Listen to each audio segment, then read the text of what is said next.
Between 2.3 and 24.6% of school-aged children have what's called a speech-sound disorder. In this video, you're going to learn about speech-sound disorders, specifically phonological disorders. What is a phonological disorder, you ask? Watch to the end of the video to find out, and to find out how you can help with phonological disorders. Don't worry, there'll be a lot of other good material before the end of the video as well. My name is Lisa Higbee, and I am a certified speech and language pathologist. I got much of the organization of this information that I'm going to present to you from the American Speech Language Hearing Association website, practice portal on articulation and phonology. So I highly recommend checking that out, and I will put a link to that in the description below. So what is a speech sound disorder? It's an umbrella term. It can mean perception of speech, motor production of speech, or the phonological representation of speech sounds. So what is phonology, or phonological representation of speech sounds? Phonology is a system of contrastive relationships among speech sounds that are the fundamental components of language. They are systems of sounds. So what are articulation disorders and what are phonological disorders? Well, they can overlap, but basically articulation disorders focus on substitutions or distortions of individual sounds. Phonological disorders focus on rule-based errors that are predictable that affect more than one sound or classes of sounds. What are classes of sounds? Well, classes of sounds might include fricatives, for example, which are sounds that have friction, like S and Z, Z, or stops, sounds where you stop the sound or stop the air in your mouth and then let the air go, like T, T, or D, D. In a phonological disorder, there are error patterns or phonological patterns.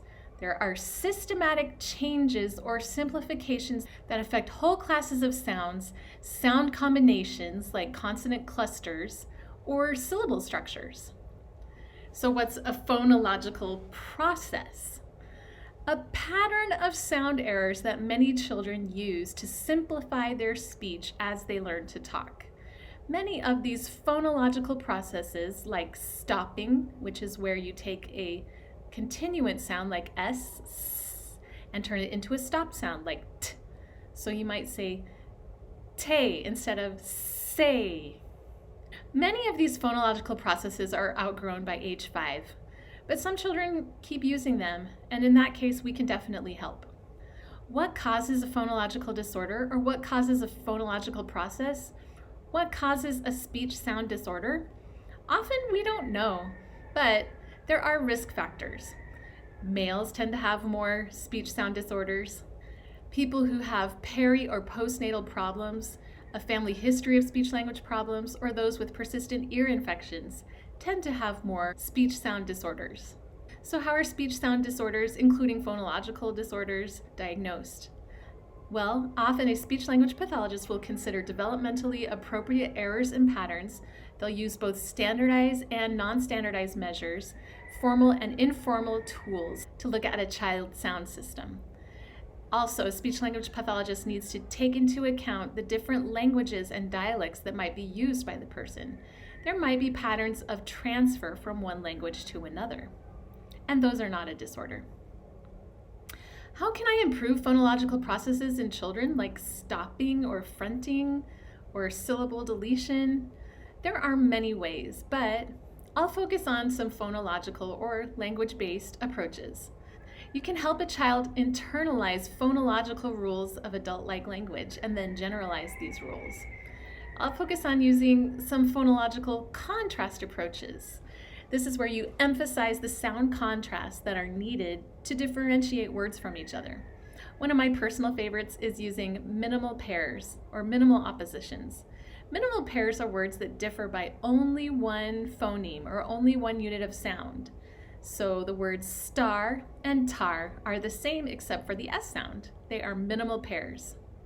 You can also use other approaches like maximal oppositions, multiple oppositions, empty set. I'm not going to go into those, but those are other contrastive approaches you can use. In an approach called the cycles approach, you focus on targeting certain phonological patterns like stopping, fronting, S-cluster reduction, and you do that in cycles that range from 5 to 16 weeks. This also can include perception training. What's perception training? It's where you give auditory bombardment, where a child has to identify correct and incorrect versions of a target. You might show them a picture of tar and a picture of a star, point to one and say, "This is a star," and the child will say, "Thumbs up, that's correct." If you point to the star and say, "This is a tar," then the child should give the thumbs down. What are some tools I can use to help improve my child's speech? A mirror can be helpful to help give visual feedback about the movement of the articulators.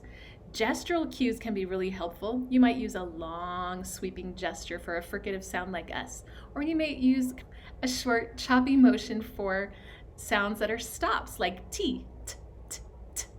Palatography is becoming a popular tool as well. That's where there's a palatal device with electrodes, and you can see your tongue placement and your contact with the palate. That's about it for today's video. This is a broad topic, so if you have questions, please post in the comments and I will respond.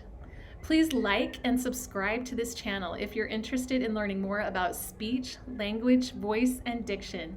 And let me know if there's any aspect of speech sound disorders or another speech language disorder that you would like to learn about next.